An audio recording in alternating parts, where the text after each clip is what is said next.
It wakes you, not the moan of a withered hag or the fleeting voice of a dead man, but the low trail of wind slipping past your window, air being pressed into a hushed breath.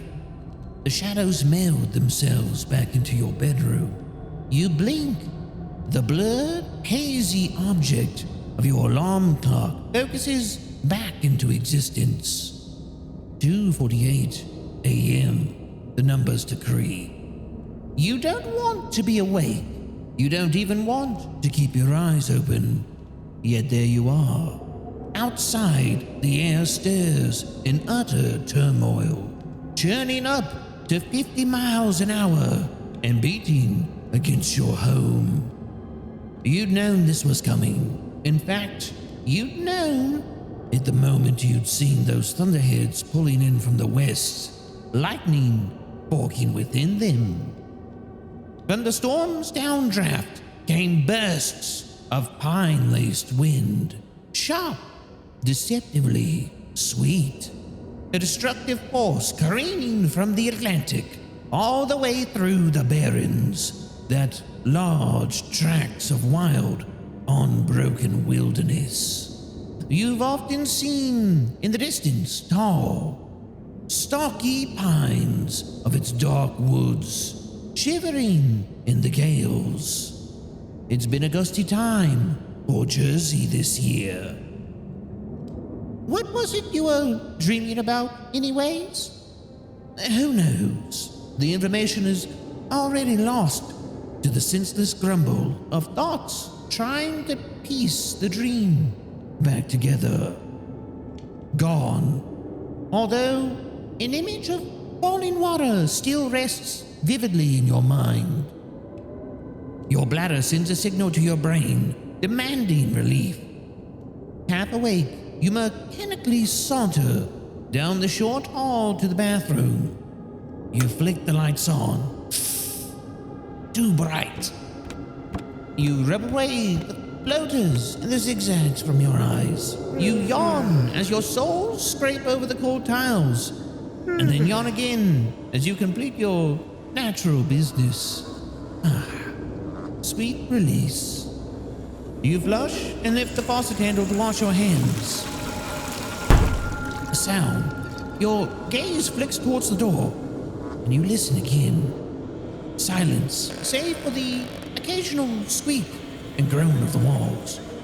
Probably from the breeze battering them outside. Whatever it was, you're too tired to care. Glass shatters. Wakefulness spikes through you now as this new sound resonates, crawling up from the dark of downstairs. You pull a sharp inhale down your throat. Your hands, wet and soapy, flinch, pellets all over the countertop. Stop. Breathe. Calm yourself. It could have been anything, like a tree branch or some other debris that got swept up and propelled through the window. That's it, you tell yourself, nodding and hoping. A loud, powerful thud bangs downstairs, and hope flees. Now, muffled movement. A break-in. A burglar. Horror films you haven't seen in years slide through your mind like celluloid movie reels.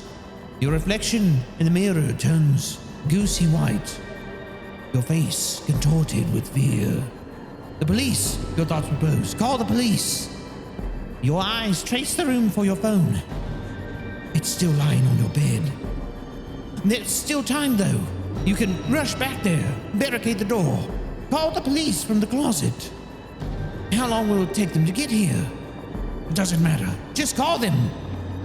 You grip the doorknob, ready to sprint straight to your room. A thump, thump, thump on the stairs freezes your limbs. Something fast and large bounds down your hallway. Just beyond the door, something so terrible, so lively, that even the deepest folds of your nightmares could never recreate this movement. Vibrations roll by your toes. Feet, heavy like pegs, tromp up to your bedroom door. It swings open, bashing clumsily against the wall at the forced entry. You stand there, anchored on the cold tiles of the bathroom, paralyzed by the shock of it all. The short space to your room fills with thrashing sounds. Bedsheets being ripped and torn asunder. The box springs squeaking and jiggering violently. Your fingers, still welded to the doorknob, refuse to twist it an inch further. A few steps away, something of significant size and savagery guts your mattress. The place you'd been just moments ago. A cold wash starts at your chest and drips down your groin. Your breathing is now terse as your heart pumps with a new and sudden weight.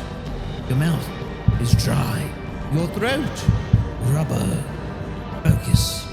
These are the impulses you must hold on to. The hot blood mounting up in your throat. The intensity dilating your pupils and lacing your eyes red. The lift in your gut from an absolute free fall. These things, hardwired into your system, will keep you alive tonight. The thrashing stops. A rapid cackling emerges. High, scratchy sounds grow louder as they echo down the hallway, expelling from a mouth you dare not imagine. The cackles sputter into a bleating like a goat coughing up mucus. Not the sound of a burglar. Not at all. The thing moves again, its hammer-like feet pounding in chaotic pacing, until it finally stops and settles on something. A succession of bangs on the closet door. Why? Because it thinks that's where you are. But what is it exactly? You can't stay here. You need to leave before it finds you. The cords in your hands tighten over the handle. You mentally prepare to enter the hallway. In your periphery, your bleached reflection in the mirror verifies your struggle with the simple action, but still, the hope of escape eases the gritty feelings of leaving this small, safe space. You turn the knob fully now. The door opens, thankfully, without a creak. You move quickly down the hallway, light on the balls of your feet. The walls groan again as another draft chambers over them. The windows flash. The lightning is so close you can hear the crackling particles. You peer back towards your bedroom to make sure its attention hasn't left the closet. Another pound against it signals back. Much louder out here. You continue, each measured step as slow as possible. Just one sound, one small, little thump in the carpet. That's all it will take to alert something truly horrible. As you draw closer to the stairs, a sudden urgency pushes you to move just a little faster. You have the urge to scream and run, to barrel down the stairs and leap out the front door in nothing but your underwear. But you resist. Judging by how quickly it had closed the gap from the stairs to your bed, you have no difficulty guessing just who would win in the mad scramble. Not without a head start at least. A terrible crash reverberates behind you. The closet has been freed from its hinges. Heavy feet start moving again. It's coming. You kick off from your heels and practically vault the rest of the way. You round the stairs and take the first steps. The grandfather clock that you had kept in the entryway has toppled flat on its face and now blocks the front doorway. No, not toppled. Pushed. Chunks of glass riddle the floor from the broken window in the living room. You could push the clock out of the way, open the door just enough to slide through and get out. But there's no time. Deranged chatter moves down the hallway behind you. It's closing fast. Your bare soles clap down the stairs. You reach the bottom and wind around to the living room. Pain jolts up your leg. A sharp bit of glass is pricked into your foot. The shard crunches and embeds itself deeper into the nerve. Desperate, you fall towards the coffee table and roll beneath it. Heavy stomps now bang all the way down to the bottom step. You put a hand over your mouth. You squeeze your eyes shut. Another sickish bleat croaks out of the thing. It wanders the room. Wind whips through the broken window, kicking up the drapes. The steps are loud, like the hard heel of a dress shoe, as it clacks against the hard wood. Different scents now trace your nose, a scent that you can almost recognize. Something sharp and green, like being outside. It's that youlish scent of pine needles again, now blended with a thick manure-y musk, the smell of the dark woods.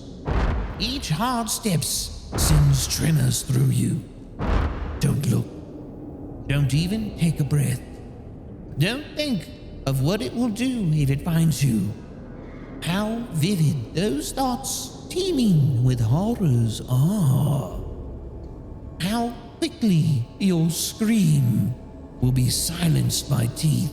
How great the amount of blood that will pool out of your newly opened flesh, ripped and tattered like bed sheets. Do not look. But of course, you look. Your eyes negotiate with the surrounding darkness, and you immediately regret it. The sting of the shard of glass in your foot no longer reaches you. The shock numbs the bulking fear welling in your chest. Long, black legs canter near you, tiered with fur. They're like the legs of a winter skinny deer, capped with bony, cloven hooves. Behind them snakes a forked, leathery tail.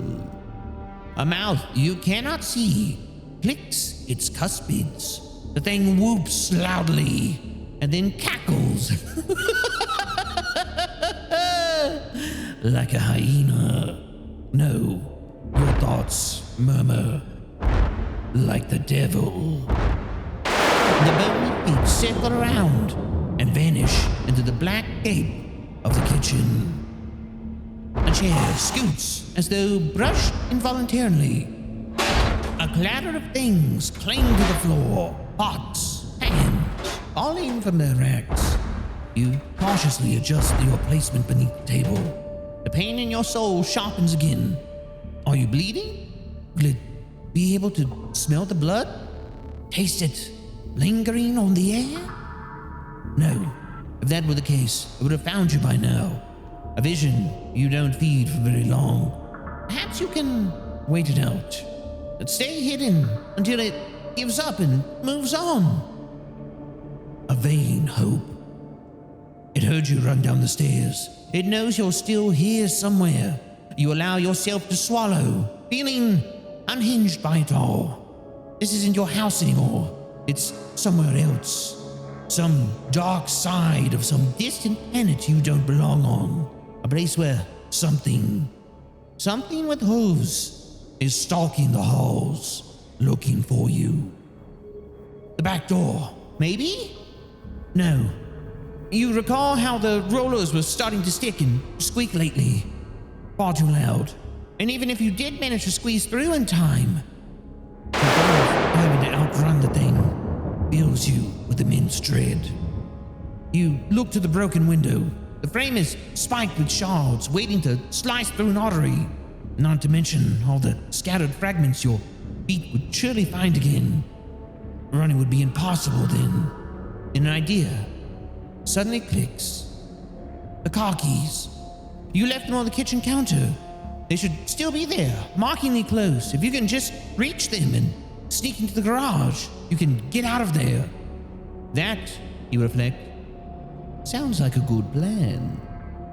The thing migrates from the kitchen, and click-clacks down the hall, its cloven feet thumping down more stairs. The basement. It must think you've gone there. Then we'll buy you some time. Not very much, though. You go from the coffee table. You breathe softly, small jitters rattling your lungs. You pause for a moment to brush a few fingers across your foot to get the glass out. It works some, but you'll need tweezers to get the rest of those evil bits. In the kitchen, you glance about for your keys, some pans and a dirty skillet litter the floor. The spice rack is toppled, and a feathery art piece of garlic powder has formed on the porcelain. You move closer towards the counter with cautious steps. From the lower level, a muted crash rises up. Something else has been shoved forcefully over. Hurry. You spot the keys. You stretch out your blood-speckled fingers and curl around them, carefully lifting them up so as not to let them jingle in your grip. Another thought dawns on you and leads your hand next to the cutlery drawer. Sharp, metal things rattle inside as you open it. Much too loud for comfort, but you find and grab the sharpest knife there, so the noise is well worth it. A calculated risk. Having both the keys and the knife in your hands offers a small dose of victory, but you still need to make it down the hall, past the basement stairwell, and to the garage. You peer down the corridor and hug the wall as you walk it. You pass by the basement quickly, imagining, just for a moment, something ready to screech its way out of the pitch. But in just a few paces, you've reached the doorway to the garage. You grasp the door and pull it open. A new sound reaches you from behind. A wet, acknowledging grunt. You turn. From out of the unseen stairwell, a long, muscular neck twists towards you. Its hooves scrape into the hall. The house flashes with another strobe of lightning, giving features to its tall, amorphous shape. Its jagged horns extend outwards, coiled back in a goatish curl.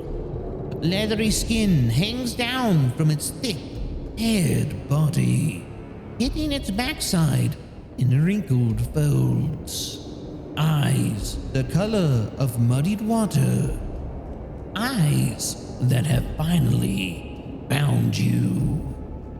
And reaching out of the mottled fur, a skinless, horsey face composed of yellowed, still living bone. It clicks its teeth again, sharp, waiting. Your hand doesn't move from the door handle.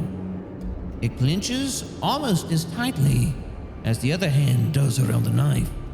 Both tremble. The blade is no more than a paperclip compared to the thing before you, twitching its talons. One of your feet is already out the door, squeezed into the small crack of the garage. But there was never going to be a clean escape. It would never allow such a thing. The fear now settles into your legs, grasping the inside of them. It seeps into your joints, turning them to mulch. Thoughts cease altogether. In the next instant, you force yourself to move as everything else moves in rapid order. The door pulling open, hooves beating closer, a high, shrillish cackle. You squeeze into the garage, chased by hot, bestial breath, brushing up your neck and down your shoulder. You move to sweep the door closed, but three hellish claws slip through the gap. They hook into the thin wood, propping the entrance open against its leathery skin. It moves on the other end, tugging angrily at the panel. You pull against it with every cord, every tendon burning in your forearm. You jam the keyring into your mouth while the other hand struggles to keep hold of the knife. The thing yips loudly on the other end, its thick stench clinging to your face. It's strong, and as the pressure from its grasp continues to climb, you know that it's winning. In one quick motion, you plunge the knife deep into the webbing of its talons. A horrid sound, much like the yowl of a gray, dying cat, brays from the other side of the door. Dark, crimson blood runs down the steel and drips in red tears. The claw retracts, taking the handle with him as the door finally closes. You climb inside your car, unwilling to take another breath until the keys finally find its place in the slot. The engine rouses to life, and all the symbols on the dash light up in greenish amber. You yank the gear stick into reverse and nearly back the truck straight into the garage door. Thankfully, catching yourself and clicking the opener just above your head, the door opens with a squeal of rollers and hinges. Even before the metal sheet comes to a stop overhead, you back out and slope down the street. Hands still shaking, you simultaneously switch the gear to drive and slam a hurt foot over the gas pedal. The car peels into the road, revving higher and higher until your house and street are out of sight completely. You look at the rear view, partially anticipating to see it back there, standing tall and upright beneath the street lamp. There's nothing. You've done it. You escaped. Your wide, veiny eyes find the road again as a spasm of wind nearly knocks you off course. It doesn't matter where you're going. Not right now, anyways. All that matters is getting as far away as possible. A thin laugh shivers out of you. Perhaps jovial. Perhaps a little bit manic. And you slow down a little, finally allowing some calmness to penetrate through the panic. The wind still howls and sweeps over your vehicle, but as it quiets, a different sound rises behind it, like two heavy tops flapping around. You look at the side mirrors, and again at the rear view. Did you just see something? A thud sounds on the roof. You take another breath and depress the accelerator.